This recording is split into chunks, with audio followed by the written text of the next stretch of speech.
नमो बुद्धाय. जय भीम. मी प्राध्यापिका ज्योती धुतमल पंडित, दैनिक सम्राट स्तंभलेखिका या माझ्या वैचारिक धार्मिक यूट्यूब चॅनलवर आपल्या सर्वांचं पुन्हा एकदा हार्दिक स्वागत. या यूट्यूब चॅनलचा उद्देश फक्त एक आहे की ही जी तरुण पिढी आहे, या तरुण पिढीला कुठेतरी आपण महापुरुषांचे विचार, त्या विचाराकडे आपलं मन प्रवृत्त झालं पाहिजे.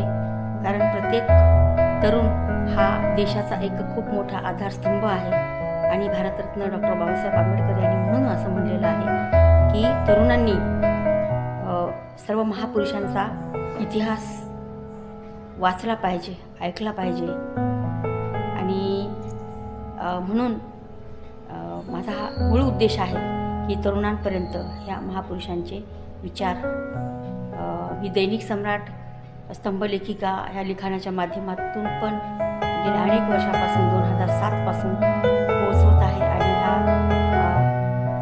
यूट्यूबच्या माध्यमातून सुद्धा महापुरुषांचे विचार आपल्या तरुण पिढीपर्यंत पोहोचवण्याचा हा माझा अल्पसा प्रयत्न आहे. डॉक्टर बाबासाहेब आंबेडकरांना अभिप्रेत असणारा तरुण वर्ग या जगात निर्माण झाला पाहिजे, हा एक माझा मूळ उद्देश आहे. आणि आपण सर्वांनी माझे धर्मप्रबोधन, माझे महापुरुषांच्या विषयी मी ऐकवलेल्या कविता आणि विचार आपण ऐकत आहात, त्याबद्दल पुन्हा एकदा खूप खूप आभार. सर्वत्र वर्षावास चालू आहे आणि बुद्धांचे विचार आपण कालच्या आणि परवाच्या व्हिडिओमध्ये बुद्धांचे विचार मी अतिशय जे मार्गदर्शक आहेत ते मांडलेले आहेत, त्याच्याही आपण अभिप्राय दिलेले आहेत, त्याबद्दल आज आपण बघूया की माणसाचं मनाविषयी जे विश्वोद्धारक महाकारुण तथागत गौतम बुद्ध यांनी आपल्या धम्माचा मूळ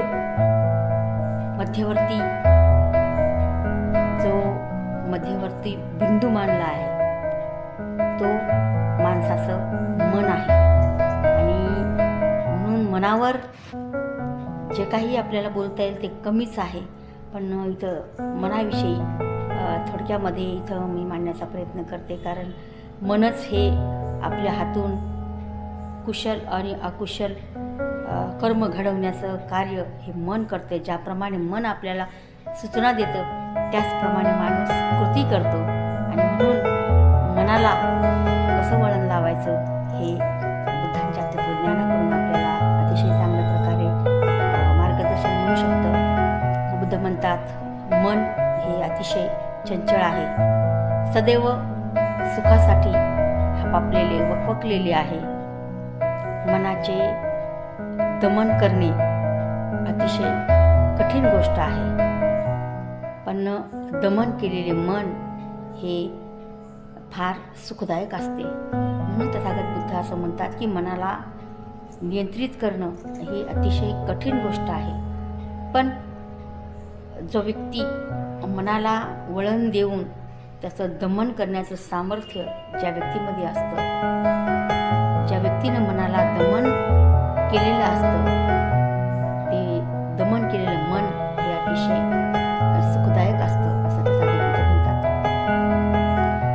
जो विनम्र आहे, जो पवित्र आहे आणि जो शील सदाचारी आहे, तो आनंदाचा धनी आहे. अशा व्यक्तीसोबत जिथं जाईल तिथं आनंदाचा म्हणजे प्रसन्नतेचा वास असतो. आणि म्हणून आपल्या मनाला शांत, निर्मळ आणि पवित्र करणं हे प्रत्येक माणसाच्या हातामध्ये आहे. अशा माणसाला जीवन कठीण आहे. हे मनाचं दमन करून जरी ते सुखदायक असलं तरी अशा पद्धतीचं जीवन जगणं कठीण जरी असलं तरी मात्र हेच जीवन आदर्श आहे, उज्ज्वल आहे असं बुद्ध म्हणतात. म्हणून माणूस जेव्हा जेव्हा स्वतःच्या मनाचा संयम करतो तेव्हा त्याला त्याच्यासारखा दुसरा स्वामी मिळणे कठीण आहे. प्रत्येकजण स्वतःचा स्वामी स्वतःच बनू शकतो. म्हणून बुद्ध म्हणतात की आपला स्वामी दुसरा तिसरा कोणी नसून आपण स्वतःचे स्वामी आहोत. आपल्या मनाचं दमन करून आपण त्या मनाचा स्वामी बनलं पाहिजे. धन्यवाद.